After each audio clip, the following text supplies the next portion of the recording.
ठेकेदार साहब आज इन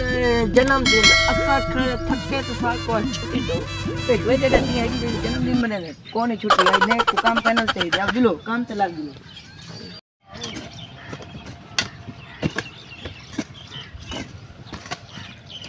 ओए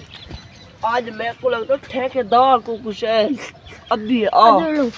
भाजा भाजा ठेकेदार साहब खैर इतना आ गए वे यार मेरी तबीयत खराब थी खड़ी है तो तुसाई थके खड़े वे आज ना जन्मदिन है तुसाई जन्मदिन ही मनाओ तो मेरी तबीयत खराब है मैं रेस्ट कर गिन था तो कोई छुट्टी है वन्यो तुसा एक आज ने को काम जो फाइनल कर डेवणे ओए मैं आप ने समझा गिन सा मेरी तबीयत खराब थी खड़ी है तो समझो तो कोई छुट्टी है अच्छा साजे दो घंटियां जी हारी दो ओए हाँ यार थक मैं एदा पागल को थक कल गया डेरे समझो यार मेरी तबीयत खराब है इंदा जन्मदिन है तो जन्मदिन मना समझो आज नए की जी तो उदे पर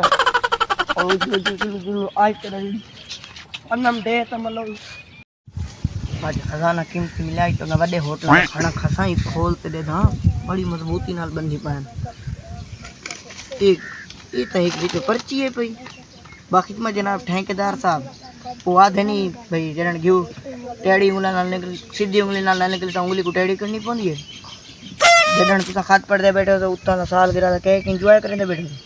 साले चूना लगा गन यार ठेकेदार मैं तो आपको आके मेरा काम फाइनल कर ले वाले मजदूर किनते गए मैं हुने तो काम फाइनल कर देना हुने काम फाइनल कर देना